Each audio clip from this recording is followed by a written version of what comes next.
لعدم تأهل منتخبات بلادهم للمشاركة في الحدث العالمي.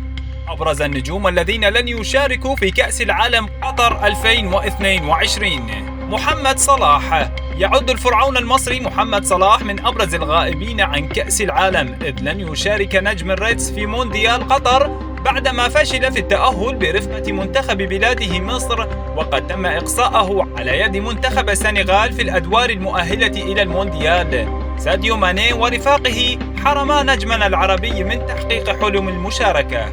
رياض محرز، النجم العربي الآخر الذي فشل في التأهل إلى كأس العالم برفقة منتخب بلاده الجزائر، حيث تم إقصاء الجزائر من قبل الكاميرون في المرحلة الأخيرة من التصفيات.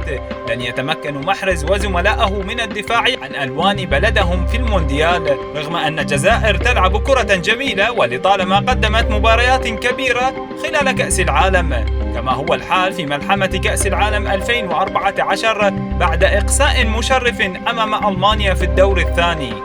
الشاب النرويجي الذي أبهر العالم بأهدافه الرائعة وأدائه المذهل فشل في التأهل إلى كأس العالم رفقة منتخب بلاده.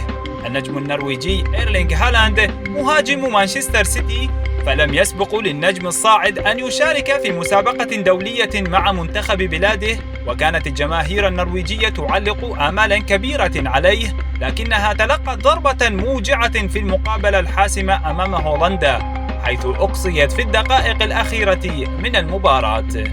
زلاتان إبراهيموفيتش، الذي يعتبر أحد أكبر لاعبي الصف الأول سنا في الوقت الحالي، واحد من أهم اللاعبين الغائبين عن مونديال قطر، والذي ما زال يتشبث باللعب رغم تخطيه 41 عاما، وإلى جانب قدراته الفنية الكبيرة التي يتمتع بها، يملك زلاتان كاريزما قل نظيرها.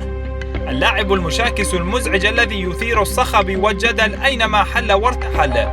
وسبق لزلاتان الغياب عن مونديال البرازيل عام 2014 بعد فشل منتخب بلاده في التأهل، وقد قال حينها إن كأس العالم لا يستحق المشاهدة بدونه. يعد الإيطالي ماركو فيراتي نجم وسط باريس سان جيرمان من أبرز النجوم الإيطاليين الغائبين عن البطولة.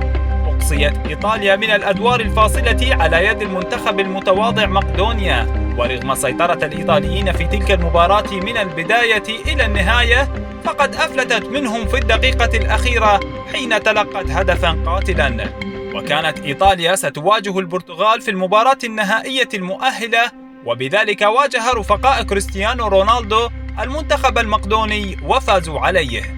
دوناروما، حامي عرين باريس سان جيرمان وعلى غرار زميله فيراتي، فشل في التأهل رفقة منتخب بلاده إلى كأس العالم. سيحرم الحارس الإيطالي من المشاركة في كأس العالم، ولن يتمكن من لعب هذا المونديال بعد إن عجزت إيطاليا بطلة أوروبا عن التأهل للمرة الثانية على التوالي. ضربة موجعة لكل عشاق المنتخب الإيطالي حول العالم.